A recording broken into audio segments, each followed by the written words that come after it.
Okay, we're recording. Hello, everybody, and welcome to Regina's Corner. This is your host, Regina Marks, and I always say that, so I'm going to add special guest today.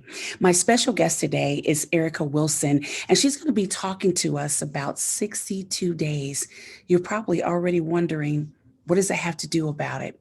What is that all about? You're getting ready to find out. So you want to make sure that you contact somebody and tell them that Regina's Corner is on. Erica, welcome to Regina's Corner. Thank you so much. I'm so glad to be here. Thank you. Thank you. Tell us about this 62 days. What is this about? It's just a really short story, but it was therapeutic for me. I lost both of my parents 2 months apart in 2018, Mhm.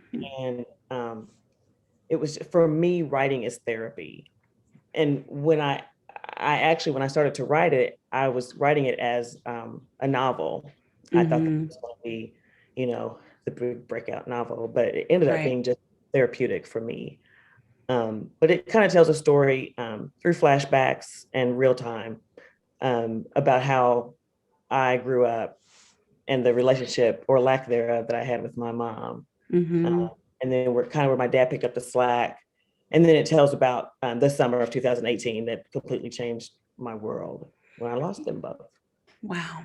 So is this a story that you've written? This is available for people or It is. When I first wrote it, I started writing it. I never intended it to be published or any of that. I thought, I'm going to start this. It's going to be a great novel. But then I didn't really see the end of that. I didn't really see Mhm. it. It was just like a lot Mhm. of jibber jabber as far as me. But yes, it is available on Amazon in ebook form and in paperback.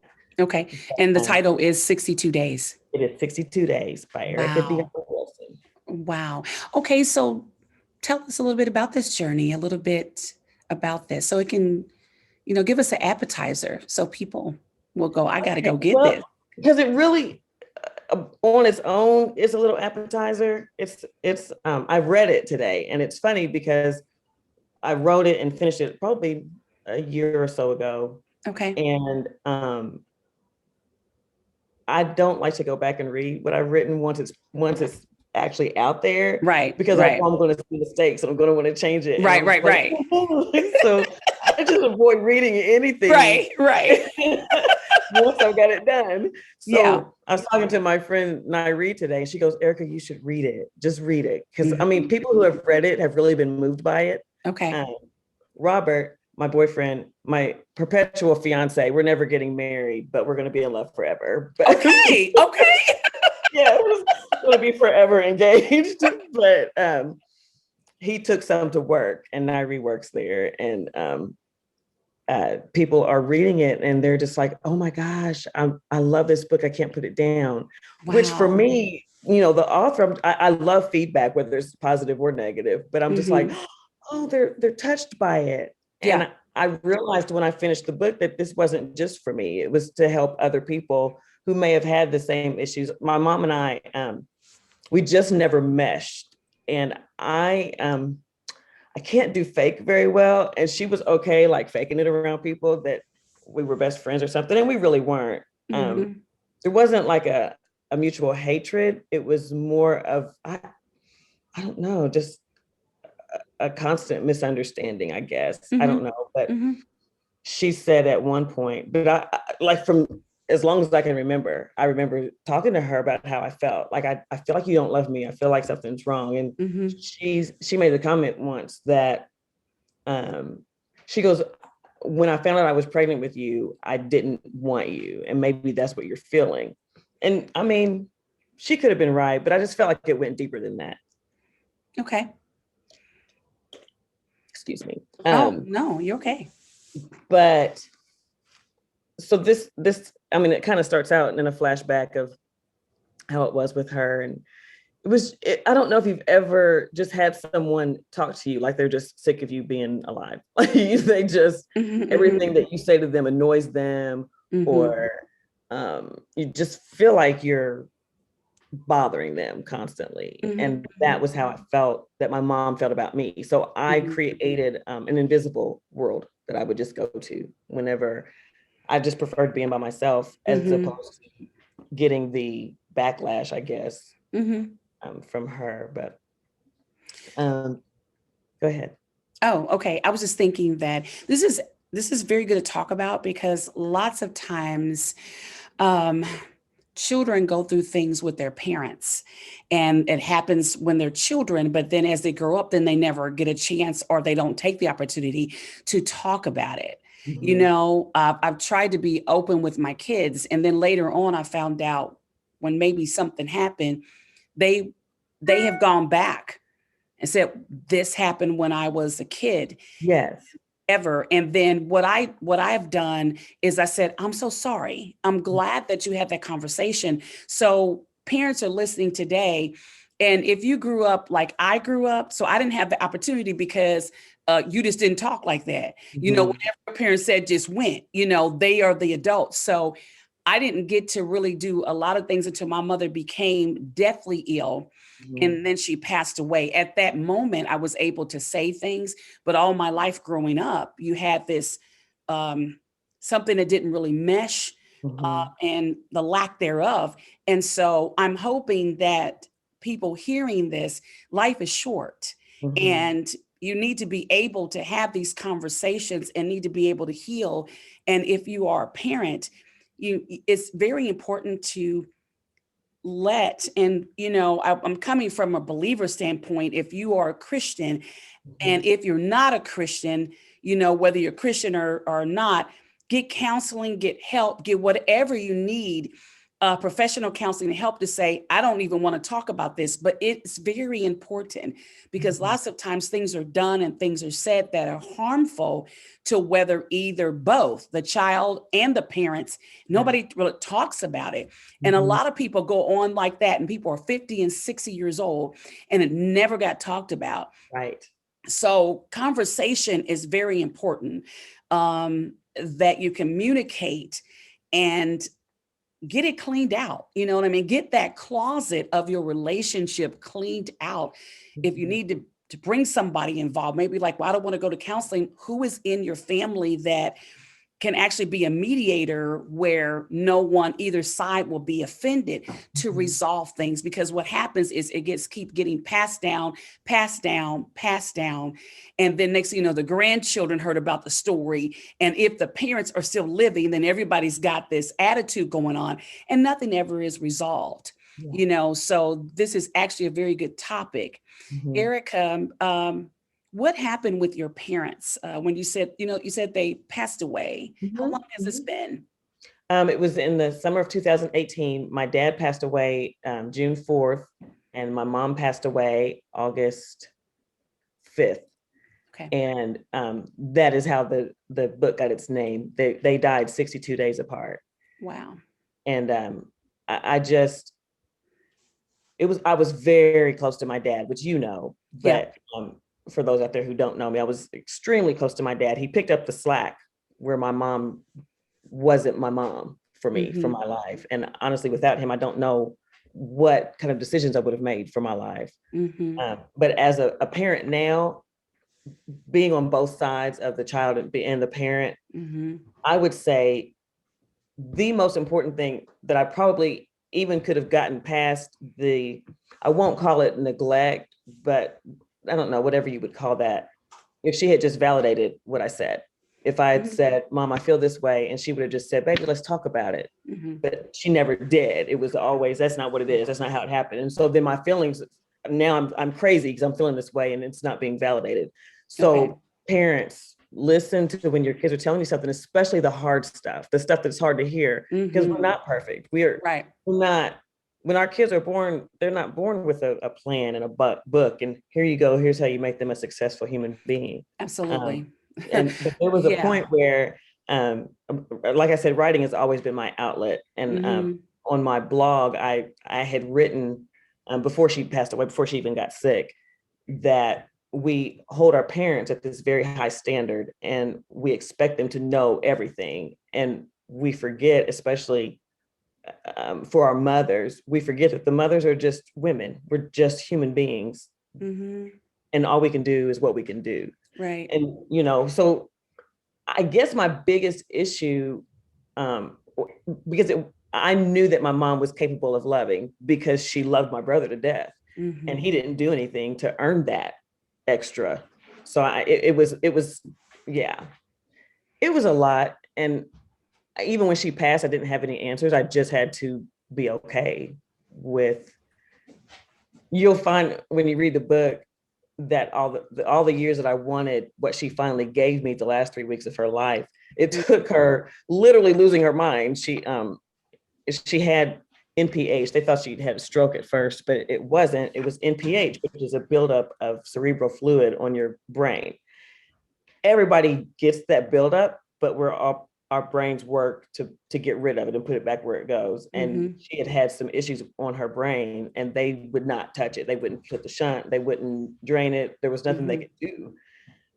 So as the fluid builds up, of course, it takes parts of your mental capacity. And she was like a 5-year-old at the end. And so, at that point, she was open arms, and I love you. And I thank you for doing all this stuff for me. And come here, let me hold you. I mean, it was a shock, because I'm like, my whole life, I wanted this from you. And, but it just had to be okay. It just had to be okay. I'm sorry, honey. Honey, I can hear that noise. Sorry, we're going to keep this right in here. Oh, if you guys fine. know, I love to be authentic. I can't hear it. You can hear it, but I can't hear it. Okay, great. Maybe the noise is out. Okay. It's okay. Well, let me just go back and say this about my mom. She was raised a different way. And so I think depending on how you're raised, I have no idea. Sometimes you hold back what you're scared to give, because I remember that too. She'd always said how great you were. Wow. She always talked about her love for you. And so I'm not sure, because she's not here to validate that. Was she afraid of feeling all what I have no idea. She talked about excellent you were, seeing about her, protecting her. Even before she got ill, she talked a lot about you and loved you. But then I also experienced that where people would tell me about my mom, but she never showed that. So I didn't know. You know what I'm saying? Yeah. So I think like people who heard the story are just like, well, she always said this, and she loved you so much. I'm like, right. So then I'm trying to wonder, like anybody else out there, are they experience that? Maybe that, I don't know if people can get stuck and not show what they're telling someone else. I have no idea. But when at the last 3 weeks of her life, what happened with you though? What happened with you? It actually happened before those last 3 weeks. She was in and out of the hospital, and when she'd be discharged from the hospital, they'd put her in a rehab center. Right. So she'd been a month or so there, and then something happened, she'd be back in the hospital. So then her time in rehab would start over. Got to the point, let me go back. My walls came down when I saw her in the hospital. She had she was on her way to church one night in March, the end of March of 2018. And something had happened. Again, we thought it was a stroke. And she had the presence of mind to pull over, but my former sister-in-law happened to be behind her, and she pulled up when my mom went off the road. She had run into those orange construction fences near the church. So she had the sense to pull over, but when Batik got there, my mom was unconscious. So of course they called the ambulance and all that took place. But because of, in the past, and you'll read this in the book, in the past, when she'd be in the hospital, she was always in the hospital because she never took her medicine right. She was diabetic and everything across the board, but she would always dabble with her medications, and then she'd end up in the hospital. But every time I'd go, she'd be like, oh, you didn't have to come, Mike is coming. Or it was never like, I felt like I wasn't needed. So I stopped going. So when my dad called and said she'd had an accident, I was just like, okay, just keep me posted. So they put her in a coma. She was in ICU for a while. But I didn't see her until she went into a regular room. So it was probably a couple of weeks or so after the actual accident. Okay. And but I walked into the hospital room Mm-hmm. and she wasn't the woman who was hateful to me. She was broken and almost like a child. It was almost like walking in and seeing a child who had been hurt. Mm-hmm. And my aunt had told me, she goes, when you see her, none of that stuff is going to matter. Your past with her won't even matter when you see her. And I was like, okay, Wow. I'm thinking you're my auntie. I'm going to take your Mm-hmm. word just because Mm-hmm. I trust you, but you don't know. So, Yeah. but when I saw her, all I saw was a, a needy person, a child who needed care. And it was dementia, but it was brought on by the fluid on her brain. But the strangest thing was that she didn't want my dad or my brother near her. She only wanted me. It was Isn't that so something? crazy. It was Isn't that nuts. something? I couldn't make it make sense. And but when I got to the hospital that day and I saw her, it truly, like, all the hurt and the rejection and all the stuff that I had felt my whole life with her, it went away. It literally Wow. went away I because believe she it. needed me. Yes. And so Wow. my dad and I had to go out in the hallway while they took care of some stuff. And I gave him a hug and I told him I was sorry, because how hard was it for him to be in the middle of two women that he loved, a little girl and his wife that he loved, and Mm-hmm. he had to be neutral. But he just gave me a hug and said it was okay. And so that was the moment it changed for me. That was the moment that it didn't matter. Didn't And matter. in the end, I finally fought for her to come home.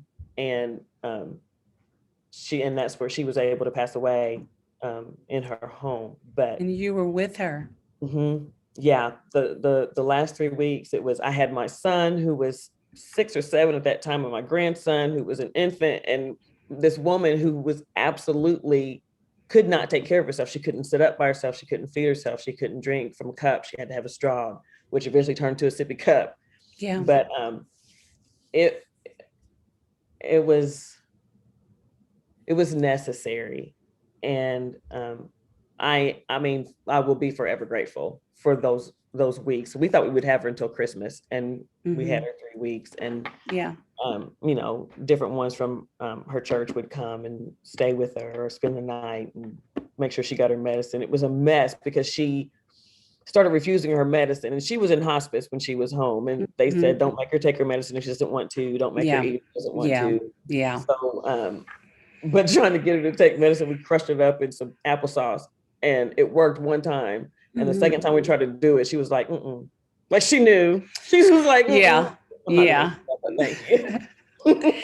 Yes. And for those that you don't know, that I'm very close to their family, and Erica's my baby. And I remember seeing her when she was was that the rehab center or nursing home or something? What Mm-hmm. was that? And she wanted me to sing. And then she started fussing at my husband, and then she fussed at us and just was telling us to just really giving some good advice to us. I think, just encouraging us as a Mm-hmm. couple and everything. Oh wow. I think that, and I'm trying, I don't know if I could, well, I guess I need to just, if I'm going to cry, I'm going to cry. I think that every moment is important, Mm-hmm. you know, like I said, I didn't have a good relationship with my mom. And it wasn't until my mom became a very ill, and then that apologies were made. She began to apologize to me. So if anybody's listening to this, I first want to let you know this is not anything condemning. This is not Right. in putting somebody down. We're talking about real talk that lots of times families just don't want to. And I want to encourage you. I can't make you, but I want to encourage you to visit those difficult places or have someone to help you or someone that is professional. I want to reemphasize that if you need to go to counseling as a family, because people hurt. And sometimes you might have to just say, this is hard for me. because I feel this way, or I heard this and I never told you, or I felt like that I wasn't wanted either. I felt like as a parent, you liked him better than me. You just never know. And Mhm. sometimes people won't tell. They'll just, the parent won't talk, the child won't talk, or the child is talking, the parent won't talk, or whoever it is, the auntie, cousin, whoever family member. And I know a family that doesn't even communicate. They don't even communicate, and they live in the same city, and they can go years and not see each other. Something is wrong. If that's you, and maybe you're the only one in that family that sees that, I want to encourage you to see if someone else will get on board with you, or talk to someone or a counselor or someone. How can I go about this, that this change? And as a believer, start praying, asking God, show me the way. What can I do? We live in the same city and we won't even see each other unless there's a funeral. Start praying, because this exists. This really truly exists. So I'm listening to all of this. And Erica, you saying these last 3 weeks changed your whole world. Mhm. It did, because for one, I was able to let go really of the rejection. I was able to um, take care of her with absolutely no resentment, with Mm-hmm. no hard feelings, with no need to get back at her. It was a true, I found the real meaning of love. Wow. That's It's precious. selfless, it's Oh, wow. painful, it's Yeah, it's all silent, of and it's that. loud, it's Yes. everything. It's Everything. everything. And yeah, it Yeah. was it was huge. Yeah. I get it. When my mother had an aneurysm, and well, it was really, my dad had died, and then my parents died 3 months apart from one another. And I've Mm, mentioned this before. And my dad died in his sleep of a heart attack. And then my auntie got this feeling. She said, and for those that this may sound new to you, but my aunt said the Spirit of the Lord told me we need to go over to sis house. He called my mom sis. And she said that mhm, something's wrong. And when I walked in, I had a key. And when I walked in, my mother was in the pinch position. And I lifted her chin because it was down like this, closing her airway. So I lifted up her chin. She went, and I said, Mom, and tears were streaming down. I said, Mom, I'm calling the ambulance right now.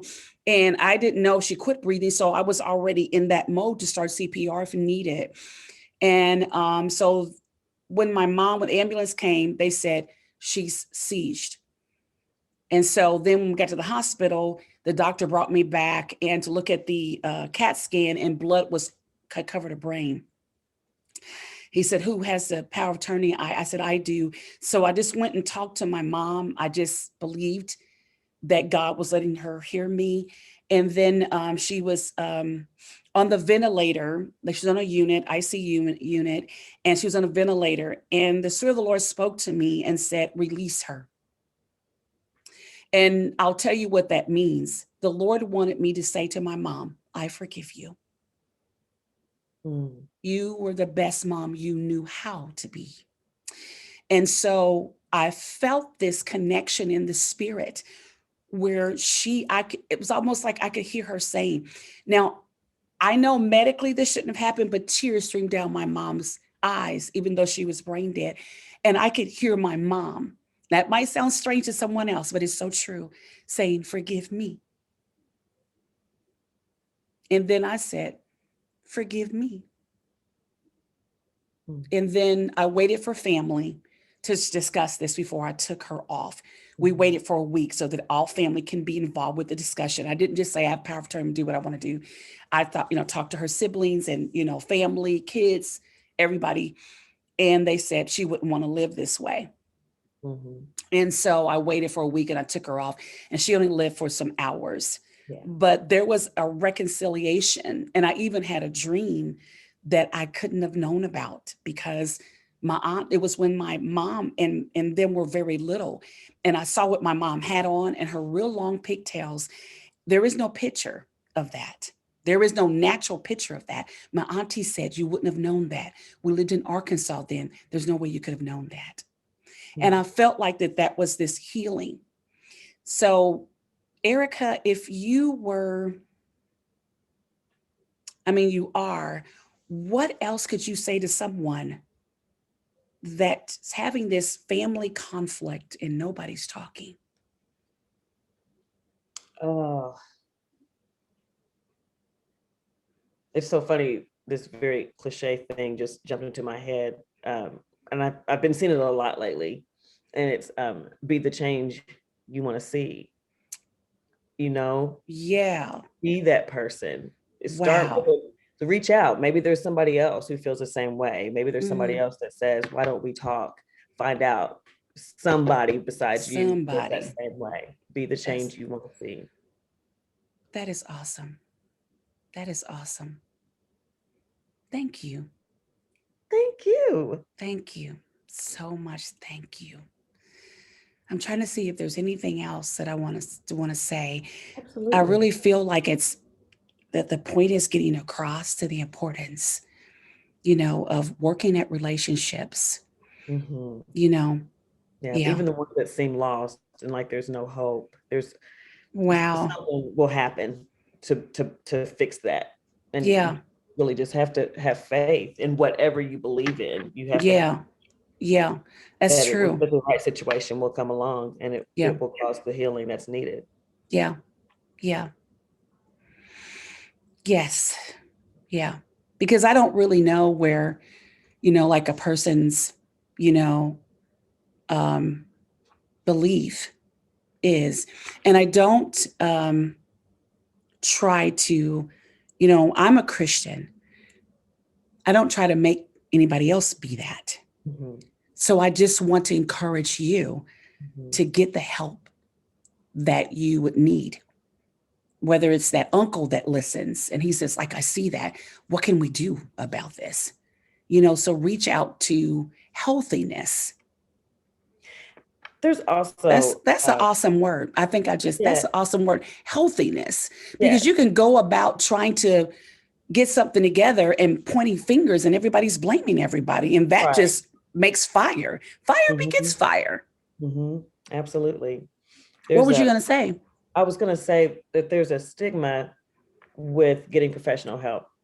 And there was a point I was trying to go to school. It was right before I got diagnosed with MS, but I was talking to somebody, and it's not like you lay on a couch and they're right taking notes and telling you, Right. Right. it's Right. really just someone guiding you Yeah. into your own thoughts. It's like somebody asking you the right questions. And that's really what it boils down to. Ask yourself the right questions. If Yeah. you, and I tell my kids as well, I tell everybody who struggles with stuff on your mind and things in your life, write it down. It doesn't even have to make sense. Get a notebook and Yeah. just write words, Self-talk, and you'll be self-talk. surprised. Yes, Yeah. Uh-huh. yes. Self-talk. I That's just did an what interview with my cousin's husband, and he was talking about that. And then, Mhm. also, um, lots of times we don't want to, like you said, there's a stigma. I have a friend who's a nurse practitioner. She's psychiatric nurse practitioner. Mhm. And one of the things she was saying is that she notices that she's actually Caucasian, and Mhm. her husband's African American. But she said she noticed that a lot of African Americans will not come and get psychiatric help. In other words, when you enter the counseling world, they'll go, well, I'm not crazy. And that's not what it's Mhm. about. Right. There's some people that are mentally ill, and there's some people need to be able to talk to someone. She said, but she's Mhm. seen an incline since COVID in Huh. African Americans.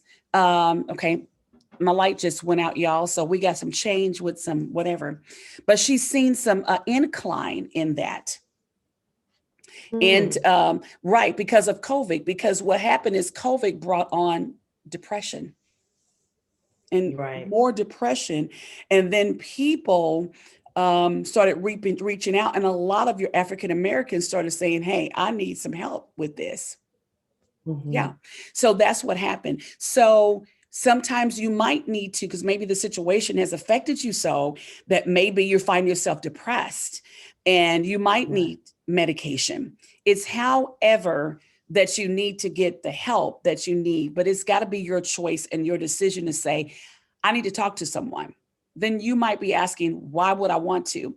A lot of times when we talk to someone that does not know your family and does not know you, then they're not biased. Now, I'm not trying to make somebody do this or sell the product. I'm just saying that a lot of times it's helpful for people to talk to someone that doesn't know anyone, that doesn't have any history, to be able to talk. You feel kind of clear and like, okay, oh, I do need to get this out. Because lots of times we hold things in and then we might find ourselves under eating or overeating or reaching for something that's unhealthy for us.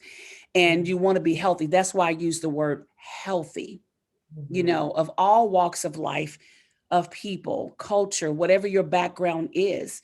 It's about getting to wholeness and healthiness. It's so true. Yeah, because a lot of times we're not healthy in our minds, we're not healthy in our bodies, and we begin to pick up behaviors that actually is also an enemy. Um, like in other words, alcohol. You can become an alcoholic, which is actually an extra method to make you depressed. Alcohol will make you depressed, more depressed. And so you can reach for those things. And the next thing you know, you're intoxicated, you lose your job. And when someone does get to the bottom of the story, it was because of what Auntie said that you heard and you never talked to anybody about it.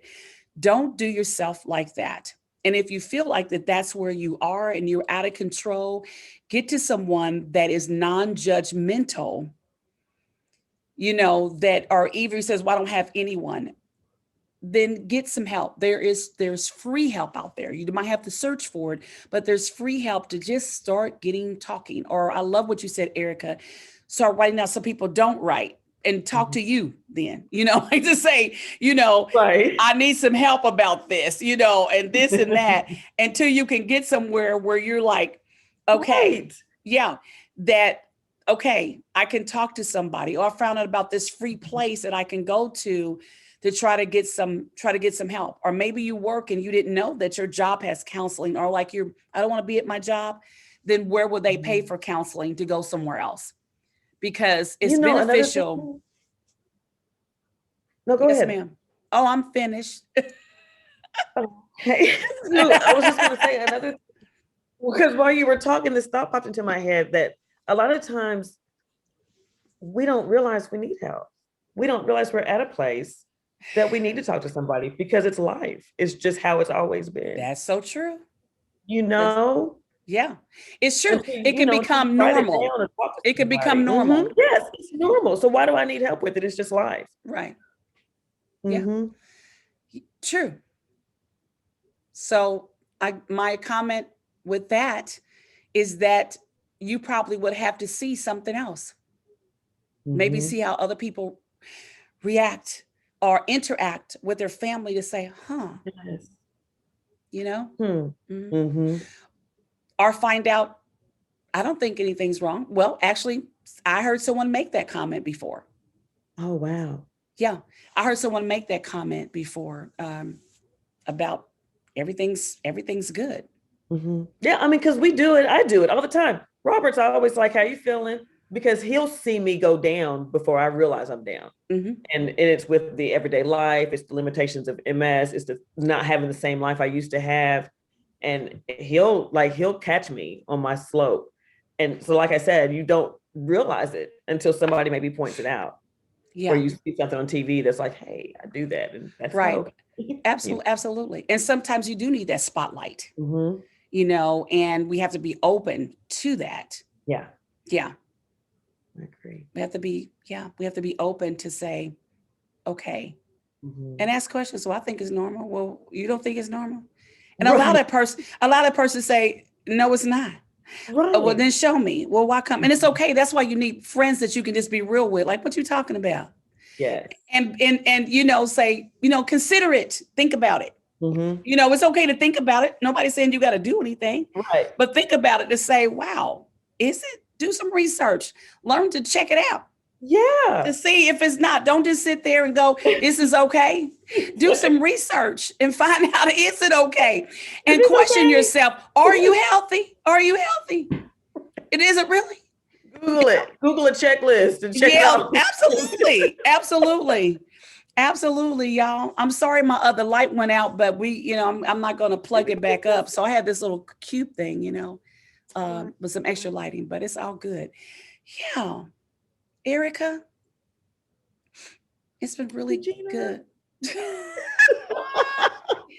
This has really been really good. I'm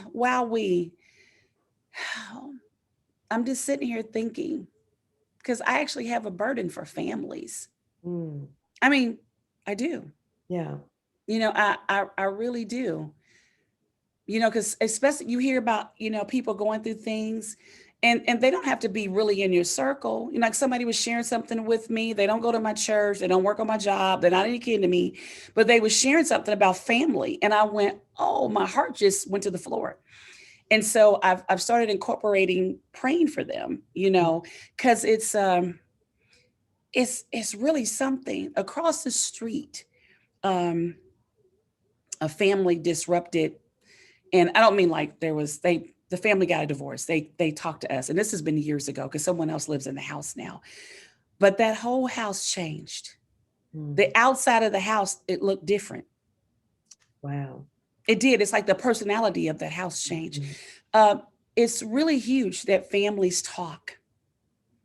There is a huge impact upon lives when you don't get things straightened out. It is painful. It is painful to get to wholeness. Yeah. So it is in the natural. Something you may need a surgery. And though they might cut you open and everything's healed and all right, but then there's a process of the pain, right, to healing, to get to wholeness. So that's for sure. For sure. Wow. Well, Erica, thank you. And so I have a list of things I want to be able to interview you concerning your MS, and I'm asking you publicly, and it's recorded. Absolutely. Yeah. I want to talk about your journey with that. Okay. Yeah. Just let me know when. Okay. You just send me your dates. Okay. Your availability. Monday through Friday. Oh, that's right. I forgot. Midnight to noon. Oh, it'd be me. Okay. So I need to send you some dates and time that I forgot. You're just, chilling. I know. Yeah. Thank you so much. You're so beautiful. I love you so much. Thank you. Thank you very much. I'm so glad that you had me on. I look forward to our next session. Absolutely. Yeah, we have I think there's 2 more things I want to have you on. So I'm going to book you for both of them. Just let me know. I shall. Again, thank you for being on Regina's Corner. And everybody, thank you. Please subscribe and hit the bell. When you hit the bell, it lets you know when there's another video. Hit like and comment. We love your comments. We want to be able to see those. And Erica will reply to those comments, and I will reply to those comments. And again, comments help. Conversation helps. If you even have a question or something, you might need that little push to say it's okay, but you have to be willing. And when you might not get the response that you want, but I think you said to model change. Erica said, model change, model it. Somebody's watching. Somebody's watching. So be encouraged. And again, thank you for being on Regina's Corner. Thanks again, Erica. Thank you, Regina. You're welcome.